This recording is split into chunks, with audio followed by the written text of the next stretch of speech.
రేపే కార్తీక మంగళవారం.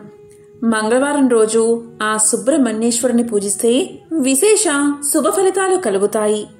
సాధారణంగా కార్తీక సోమవారం రోజు మనం పరమశివుడికి పూజలు అభిషేకాలు చేసుకుంటాం.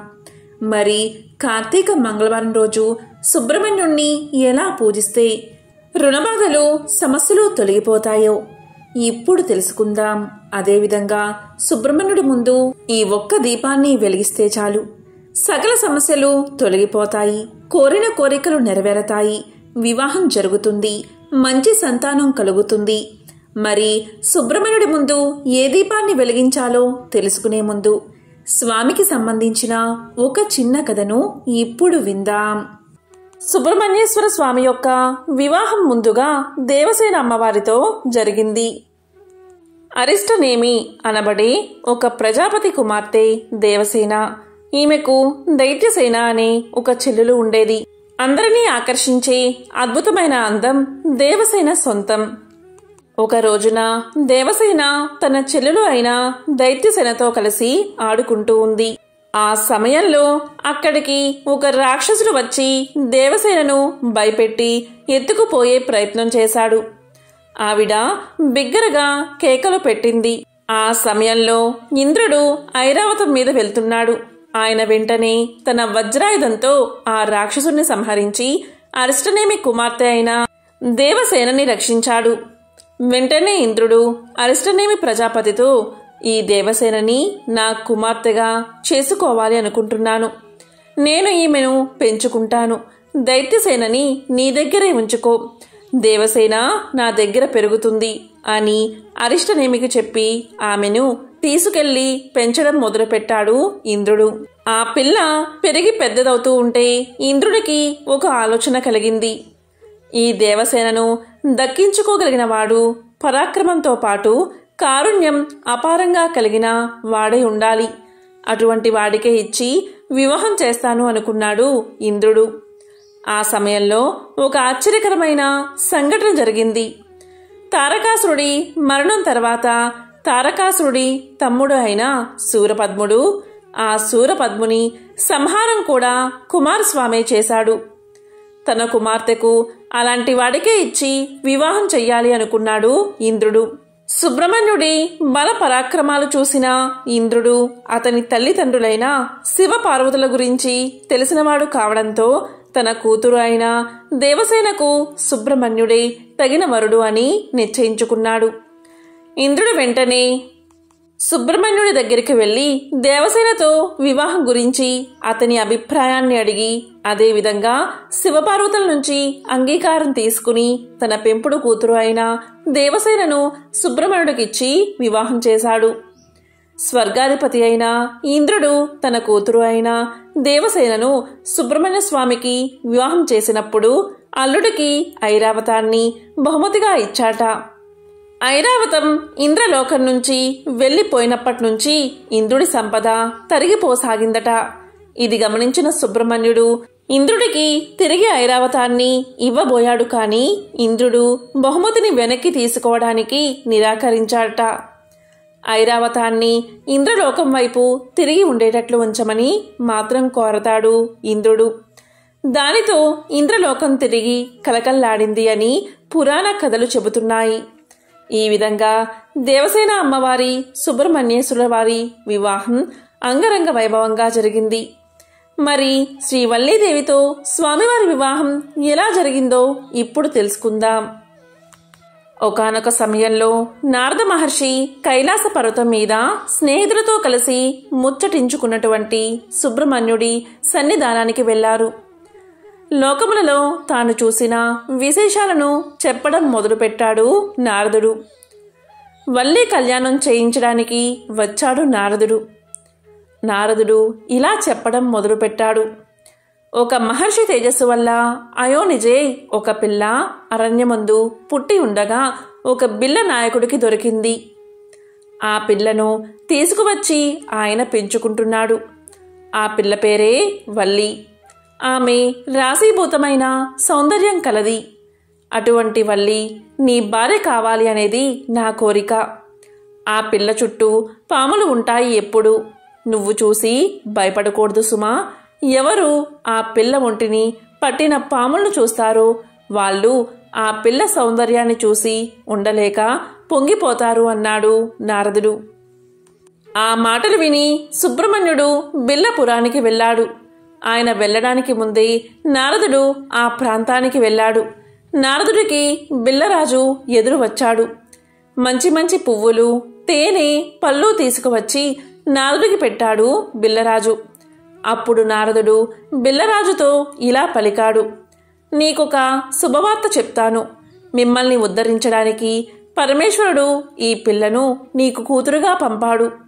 ఈ వల్లీదేవిని పెళ్లి చేసుకోబోయేవాడు లోకంలో యవనంలో ఉన్న ప్రతి స్త్రీ ఎవరిని భర్తగా పొందాలని అనుకుంటుందో, ఎవరు జగదంబ అందాలు పోసుకున్నవాడో, ఎవరు పరమ సౌందర్య రాశి అయిన శంకరుని తేజాన్ని పొందినవాడో, ఎవరు గొప్ప వీరుడో, ఎవడు మహాజ్ఞానియో, ఎవడు దేవసేనాధిపతియో అటువంటివాడు నీకు అల్లుడు కాబోతున్నాడు.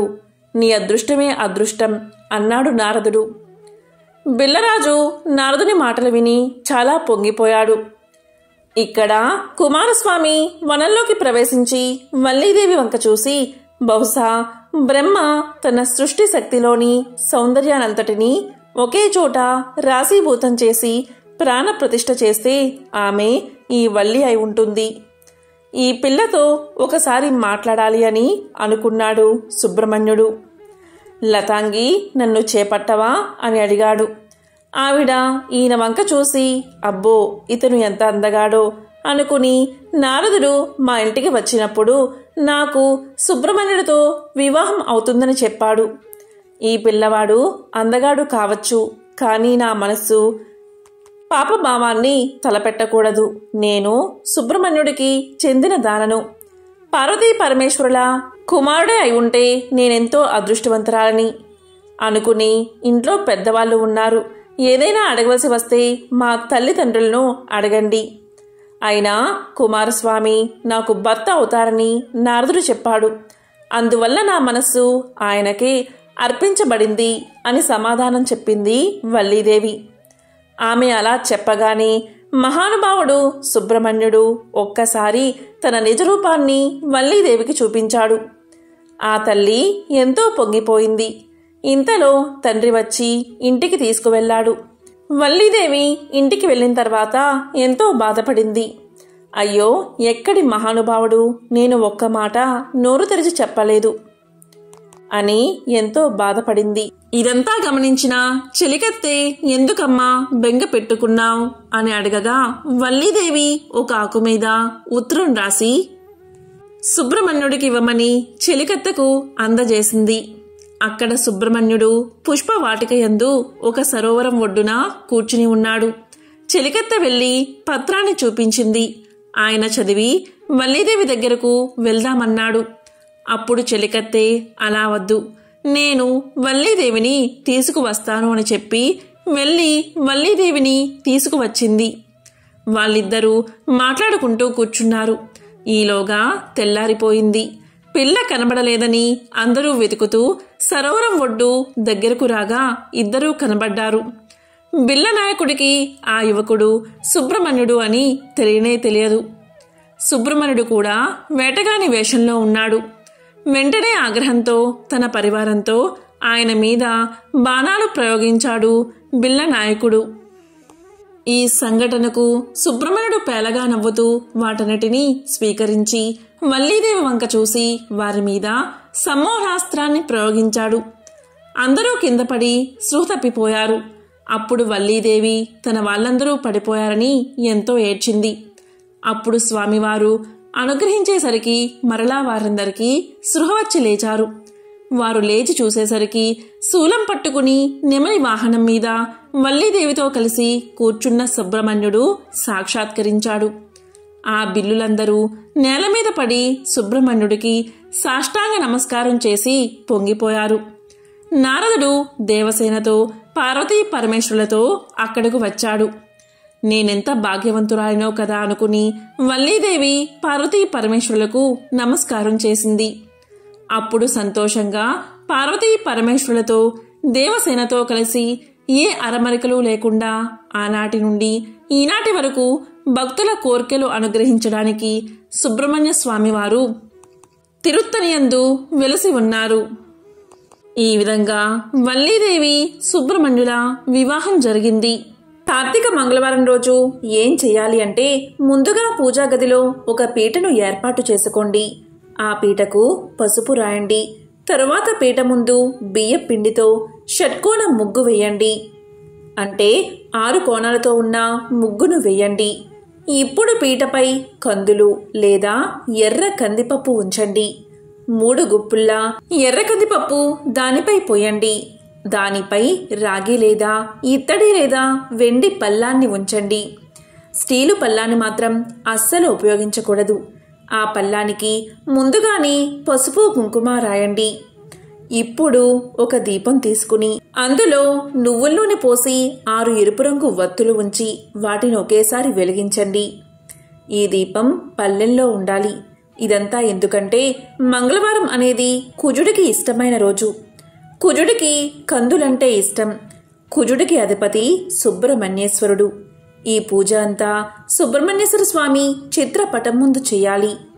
దీపాన్ని వెలిగించాక స్వామిని ఎర్ర మందారాలతో పూజించాలి. దీపం కొండెక్కిన తర్వాత కందులను, ఎర్ర కందిపప్పును నానబెట్టి గోవులకు ఆహారంగా తినిపించాలి. అలాగే పూజ జరుగుతున్న సమయంలో సుబ్రహ్మణ్యేశ్వరుడి అష్టోత్తరాన్ని పఠించాలి. ఎవరైతే ఈరోజు ఈ విధంగా దీపాన్ని వెలిగించి గోవుకు కందులను కానీ ఎర్ర కందిపప్పును కానీ తినిపిస్తారో అలాంటి వారికి రుణబాధలు తొలగిపోతాయి.